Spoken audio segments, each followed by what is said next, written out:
Hello and welcome to Arcade Grenade, and once again, welcome to Have a Fiddle with Liam. Here on Have a Fiddle with Liam. We specialise in taking your grandmother out for a dinner date and repairing old consoles. Today we're going to be having a look at where it all began. The Nintendo Entertainment System. These bad boys are great machines and have provided many hours of joy during our childhood. However, like all tech, from time to time they need a little tiny bit of TLC. The pins eventually become corroded or worn, and as a result we're left with the red blinking light of death. However, I'm here to show you guys at home how to replace the connectors and how to keep this amazing console alive for many years to come. I'll place a link in the description below for where you can find the best quality connectors on the internet. They're the ones that I use and the ones that I highly recommend. This is a very easy fix. All you need is a crosshead screwdriver, some Q-tips, and some contact cleaning solution. Now this guide will teach you how to replace the connector. However, if you think that just a simple clean will fix the error, then by all means give that a go first. I would like to remind you that Arcade Grenade do not accept any responsibility for any damage done to you, your system, or anything else for that matter. I mean, it's not my fault if you stab yourself in the eye with a screwdriver, is it? Ready to get started? Let's go. Ah, the NES control deck. What a beauty. First off, take note of the warranty sticker. Are you sure you want to go messing with this? You might void the warranty. Remove the 6 screws on the belly of the console. A gentle tug will remove the top half of the console and expose its lovely 8-bit goodness. Remove the 3 screws on the side of the RF shield. Then, remove the 2 screws on the rear of the RF shield. Finally, remove these 2 here and gently lift the RF shield off the motherboard, exposing the cartridge slot. Remove the 4 darker screws from the side of the cartridge slot on both sides. Next, remove the 2 hidden screws anchoring the motherboard to the bottom of the case. Now, remove the 2 silver screws holding the cartridge slot assembly together.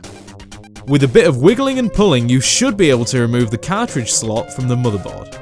Now, gently flip the motherboard out of the casing. Be sure not to damage the connectors. Remove the blue power connector and the 2 button cables from their connectors on the motherboard. Now, flip the console motherboard upside down and wiggle off the bottom RF shield.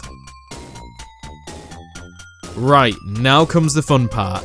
It will be stiff, but gently pry away the cartridge connector from the motherboard. We're at the halfway mark.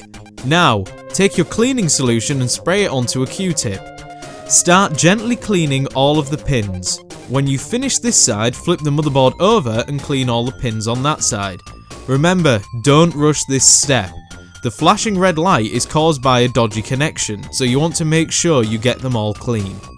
If you're not replacing the cartridge connector, then give the old one a clean before placing it back in place. If you've got a new one, grab it and get ready to slide it back on the motherboard. Line the connectors up and push it back onto the motherboard. Remember that the NES sits upside down, if that makes sense, so make sure your connector is the right way up, if that makes sense. Reattach the 3 connectors onto the motherboard and lay it back in the case. Slide the cartridge slot back into place and screw in the 2 silver screws. Make sure to hook the front end of the cartridge slot under the motherboard. Replace the 4 brass screws on either side and then give the mechanism a trial run. Push it up and down a few times, just make sure everything lines up right. Replace the 2 hidden screws in the top right corner that holds the motherboard onto the base. Now, grab the top half of the RF shield and lay it on top. Replace the 3 screws in the right hand side, the 2 in the rear, and the 2 in the left. Grab the top half of the console and replace the 6 screws in the belly, and that's it!